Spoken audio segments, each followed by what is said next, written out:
Approximately 60 to 70% out of the 13 million citizens of Zimbabwe make their living out of agricultural activities. And now as we move towards Vision 2030 as a nation, you would find that agriculture plays a pivotal role in the development of our country. Thank you, Zimbabwe, for tuning into yet another informative edition of your program. This is Agricultural Parastatals Watch Agribusiness, and I am Wadzanai Manyore. So this is a platform where we are taking a look into the 11 parastatals that fall under the Ministry of Lands, Agriculture, Water and Rural Resettlement, and just looking at their operations and activities and how they are working towards complementing and achieving Vision 2030 as a country. Now, in this particular episode, we have taken the liberty of inviting Dr. Dahlia Garwe. She is the Chief Executive Officer of Tobacco Research Board right here in Zimbabwe. Dr. Garwe, it's a pleasure having you with us today. Thank you very much, and thank you for giving us this opportunity. Thank you. Now, as we get into our discussion, like I have alluded to earlier, we are looking at Vision 2030, and agriculture plays a pertinent role in the economy of Zimbabwe. We are an agro-based economy. Now, maybe the mandate, the vision or the mission of the Tobacco Research Board, looking that we are in the tobacco industry. Tobacco is very critical in our economy, foreign currency generations and all. Maybe your mandate and vision and mission. Oh, thank you very much, Wadzanai. So as far as the Tobacco Research Board is concerned, we play a very critical role in the economy of Zimbabwe. Our mandate is to direct, control, and carry out tobacco research. Now, this is done in many ways, but at the end of the day, our vision really is to see an empowered tobacco grower. Now, what are some of the activities that the TRB maybe do effectively in order to execute its mandate? Right. So I think let me start by saying that we as a Tobacco Research Board are the foundation of the tobacco industry in Zimbabwe.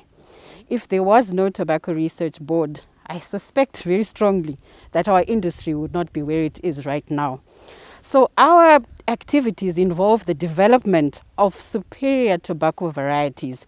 And when we're talking about superior varieties, we're talking about high-yielding varieties, those that are capable of producing a high quality of product and also with multiple disease resistances.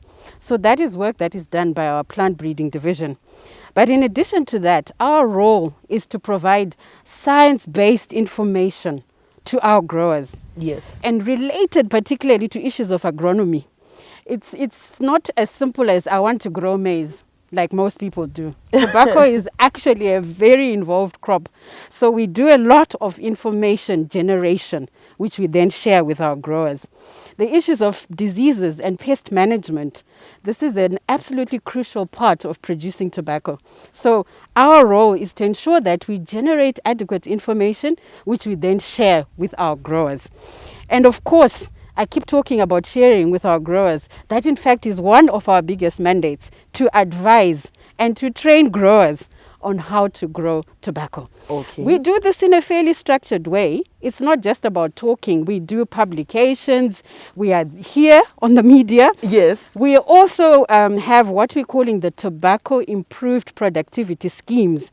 And we use these more like farmer schools, where farmers are actually taught how to grow tobacco from first principles, and we take them through, hold their hand literally from the beginning to the end, and ensure that they get a good crop and they get good market prices. Okay, that is very commendable, and that is definitely a step towards achieving production and enhancing productivity in our local farmers. Now, Dr. Garwe, taking your attention away from that a bit, there are issues surrounding climate proofing. If you look even in our grains, we are now talking of producing traditional grains in order to climate proof. Now, let us talk about Tobacco Research Board's efforts in line with climate change. Climate change is real. It is happening. We are seeing drastic changes in our weather patterns. Maybe your efforts in line with climate changes. Yes, it's a very real problem. And in fact, one of the things I would want to say is that growers continue to want to do the same things and yet we are facing different problems.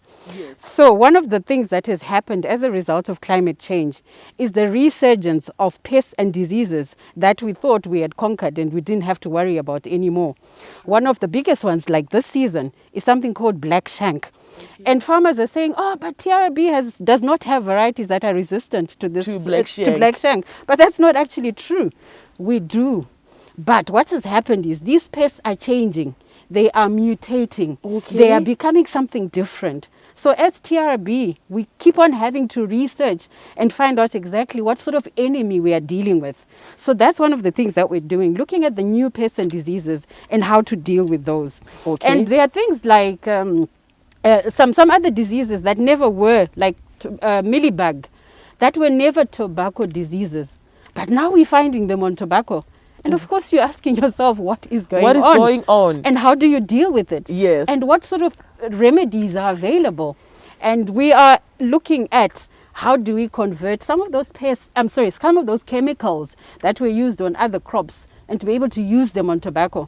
I just want to mention that tobacco is very sensitive when it comes to the kind of chemicals that you can use. It's an export crop. Yes. And when we export, people actually test to make sure that there are no undesirable residues on that crop. So we have to be very careful what sort of chemicals we are recommending. So we have a very big program called the Pesticide Approval Scheme Service, which also looks at what type of chemicals should you be using on tobacco. So going back to the original question, which is climate proofing, we are also now looking at drought tolerance. So we're coming up with varieties that have shorter seasons, so you can grow it in a much shorter period, but also looking at maintaining a reasonable yield. So at least a minimum of 2.5 tons a hectare also is acceptable, and ensuring that at least the farmer remains viable, even though we are seeing a situation where rainfall is woefully inadequate to actually produce a decent crop. So these are some of the interventions that we've been looking at as the TRB. Okay, that is very detailed, ma'am. Now let us talk about maybe the involvement, as we round off our segment, the involvement of the TRB in the public-private partnerships. I understand that this industry is very strategic. It is one of those industries, the tobacco industries, that contributes immensely to our economy. Now, maybe looking at your involvement in public-private partnerships and maybe the projects that you would want our audience to know about as TRB. So we are actually in that space. One of our roles is the development of curing facilities for tobacco, and also the issue of irrigation schemes for tobacco growers. So I want to spend a bit of time on the tobacco curing aspect, where we've partnered with a few companies in industry to see if we can come up with more efficient tobacco curing facilities or barns. And just 2 seasons ago, we launched something called the Twin Turbo Barn, which was developed with a company called Mamsum Engineering. It's a private company. It's an absolutely fantastic invention because you can cure your tobacco using coal, but you don't need electricity. Okay. Now, if you're not a tobacco farmer, you may not see that as a wow thing, but I assure you it is. You may not understand what it means. Exactly, because for coal to burn, you need a fan. Yes. To fan the tobacco to make it burn. I'm sorry, the charcoal. The coal. Yes. To make it burn. But this particular invention allows tobacco to be cured without electricity-powered fans. Okay. So it's an absolutely fantastic invention. Issue of solar curing of tobacco. We've been working on this for a couple of years now. Unfortunately, we've met with limited success because we've not found a way of storing the energy from the sun for long enough to take a tobacco crop throughout the night at a temperature of 70 degrees. Yes. It's actually proved to be very difficult. It is. Yeah, it is. Yeah. So we've got international partners that we're working with, and we're hoping that in due course we'll then be able to release a solar-powered barn, which would be fantastic. But we also work with other companies in terms of using like biomass, other biomass briquettes, for example, for curing tobacco. So instead of using wood, I mean, you're aware, of course, of the serious deforestation problems that the country is facing. Very true. Yeah. So people are looking at alternatives such as banana grass as a briquette, which you can then use to cure your tobacco. We're looking even at LPG as a source for energy for curing tobacco. Okay. So these things are not being done by the TRB on its own, but we're doing that in partnership with others who have expertise in those areas that we ourselves may not have expertise in. So there's quite a lot of activity in that region. I mean, just March, before COVID became a story, Yes. we had visitors from Italy who were here to talk specifically about cooperation in the area of mechanization of tobacco production. You are aware that tobacco farmers, and in particular, let's just say agriculture, is losing workers to mining. Yes. Yeah? Very true. So we need to mechanize, we need to respond. And the way we can do that is to use less and less human labor for some of the work that we do. And the issue of precision agriculture is absolutely crucial at this time. So TRB, again, is heavily involved in that area. And we're working with private partners for the purposes of coming up with something that is viable. I mean, a large-scale grower can probably adopt precision agriculture without too much of a problem. But how can it also benefit our small scalers? Yes. And there we are. This is some of the work we're doing. Join us again in the second segment of your program. Stay tuned.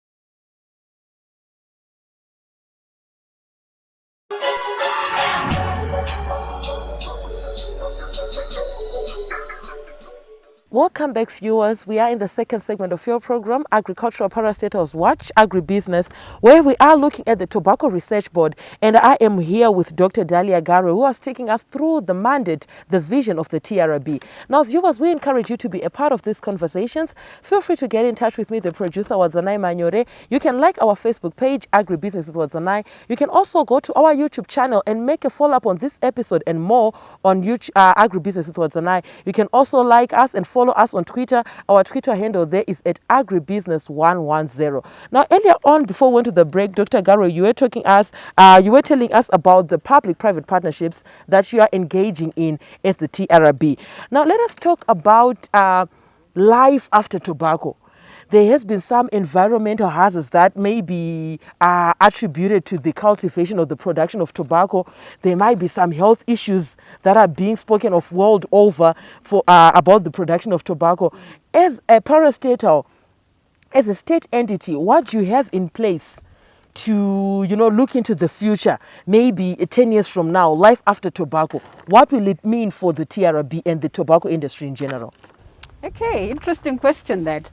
And perhaps while you're correct that there seems to be a lot of concern about growing tobacco, at a personal level, I feel it's not here yet. That time is not here yet. Yes. However, we are totally preparing for it, and we have adopted a two-pronged approach.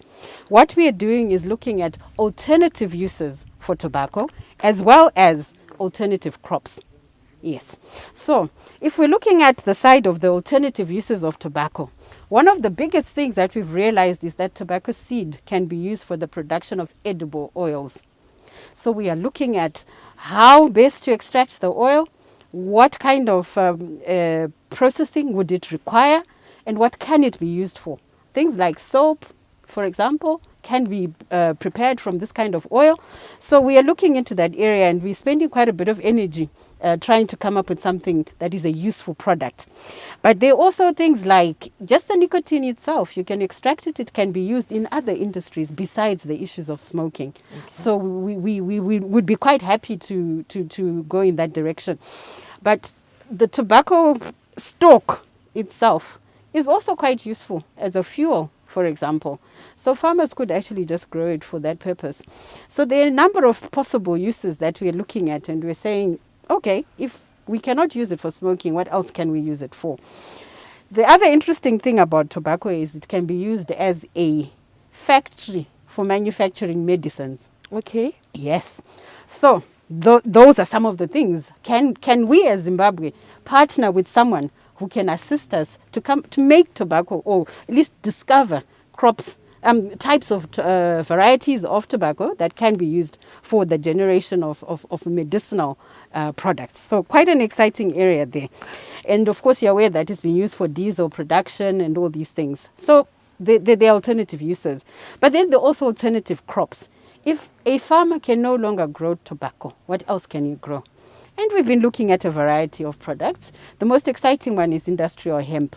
Okay. And the reason why it's exciting is because the country has just recently legalized the growing of industrial hemp as well as medicinal cannabis. So this is a good alternative for growers. It also grows in not so rich soils, and that's exactly where tobacco grows. So you can easily substitute it. So the knowledge and understanding of how to grow tobacco that we as a Tobacco Research Board have can be easily transferred into industrial hemp. And I'm happy to report that this is work that has already started, and we're very excited with the results that we're seeing at the moment. Okay. Yeah. Now, Dr. Garwe, in the work of COVID-19, I understand that there has been some changes. There has been some unsettlements. Certain industries are struggling to cope up with the changes that are now coming with this pandemic. Let us talk about TRB, your responses. How have you been making it work? How have you been surviving and continuing to do what you do, your researches in the wake of this COVID-19 pandemic?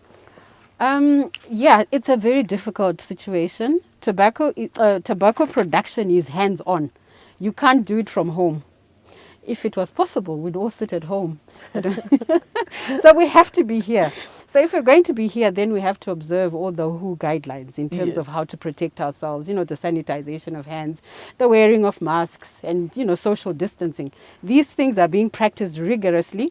We've set up a champions group of people that we're calling them wellness champions. And these guys are responsible for ensuring that all of us are actually tested. We do the normal temperature checks and so on.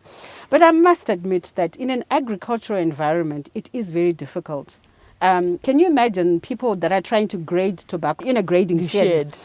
And you're talking about social distancing. It has to be quite big. It becomes very difficult.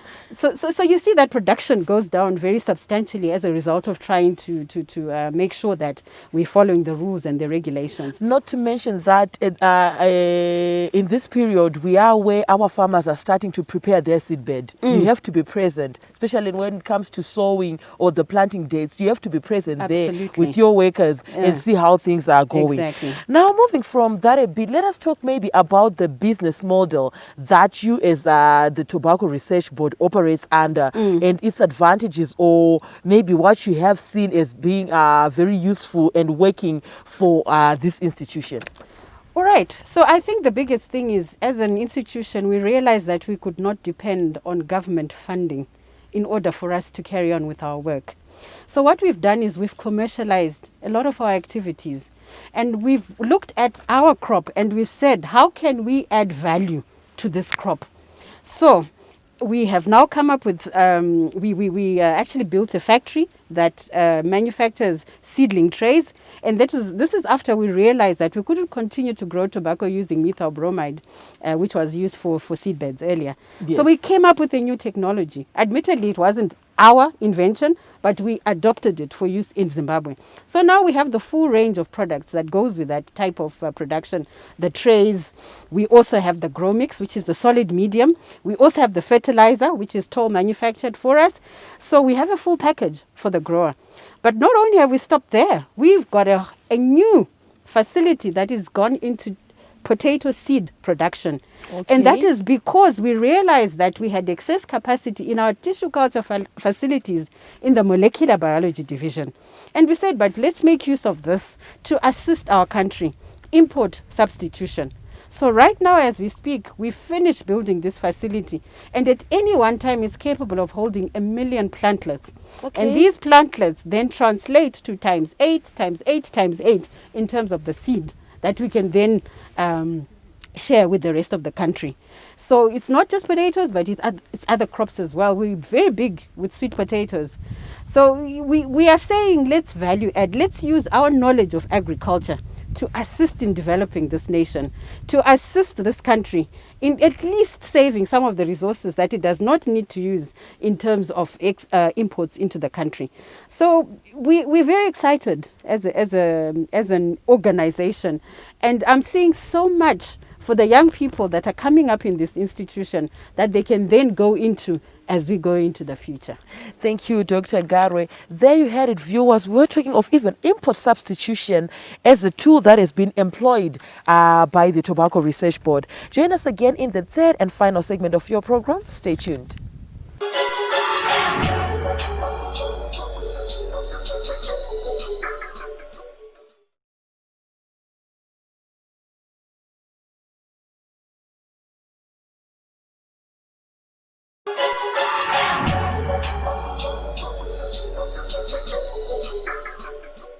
Welcome back, viewers. We are in the third and final segment of your program, Agricultural Parastatals Watch, Agribusiness.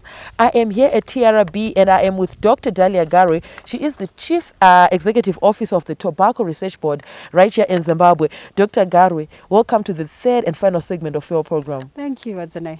Yes. Let us talk about life after COVID-19 for the TRB, for the Tobacco Research Board. What is there in future? Right. There is no life after COVID-19. COVID-19 is here to stay. Okay. It is a virus, and it will be with us, just like the common flu, the viruses that cause the common flu. So we have to learn to live with it. We have to find ways and means of learning to live with COVID-19. So I think any of our farmers out there that think that at some point we can say, oh, it's a thing of the past. It's not. It will be with us for many years to come. So what do we do as farmers? I think the best thing that we must do is to ensure that we adopt technologies. We must ensure that we take on the issues of precision agriculture, smart agriculture. Absolutely crucial for the survival of agriculture in this country. We cannot continue to do things the same way we've always done them because this disease is with us. It's changed the way we do things. So we have to adopt and adapt in order for us to survive. Indeed, there we have to adopt and adapt. Now, as we move forward, some of the strategies that TRB is undertaking or employing in line with our vision as a country of being an upper middle class economy by year 2030. So you know what, Wadzanai? Tobacco is a cash crop. Yes. There's no other reason for growing it. And we already have seen how empowering the small scaler has changed their lives. How many of us have gone into rural areas and we've seen satellite dishes, trucks, cars, vehicles. It's fantastic. Yes. And that is what TRB is there to do, to empower the grower. However, the farmer must remember that they need to grow tobacco in a sustainable manner. We export our crop, and our customers out there want a crop that has been grown in a sustainable manner, that is of a specific quality, and already there we have an advantage. People out there, the customers, they want our tobacco. Zimbabwe flavor tobacco. That flavor style that Zimbabwe is famous for. Yes. So our role as TRB is to ensure that these growers are taught how to produce that quality leaf that everybody wants. And if Zimbabwe continues to grow that quality leaf, it doesn't matter if the demand for tobacco goes down. We only grow a 250 odd million kilogram crop, and that can be taken if we grow a quality crop. Yes. So our strategy is to ensure that growers continue to produce that style. And if we do that, Vision 2030 yes, for our growers is not even a problem. It becomes a reality. They will become high-income farmers, not even middle income. They will become high-income farmers. Yes. And now, Dr. Garwe, we are coming towards the end of our program. And maybe, given you are in this industry, your recommendations maybe to our policymakers, your word of advice, or even just your final remarks, even to the audience, those who tune into this program. I think that the most important thing is what I've already spoken about. Being able to grow the crop in a sustainable manner so that we always have a market for our product for as long as tobacco is being sold at an international level. So, government needs to support this institution so that we are able to deliver on our mandate. We understand our mandate. and it is to ensure that this grower is producing a good quality crop. So let's have policies that support that. Yes, thank you so much, ma'am. It was a pleasure having you with us today. Thank you so much. I enjoyed talking to you. Yes, there you had it, viewers. I was with Dr. Dahlia Garwe. She was taking us through the mandate, the vision, the mission of the TRB, and she rounded off by saying sustainable production, sustainability, like what is highlighted in the United Nations Agenda Vision 2030. If you look at SDG number 12, it talks of responsible production and sustainable consumption. From me, your host, Wadzanai Manyore, and the crew behind the scenes, have yourselves a fabulous evening. Thank you for watching.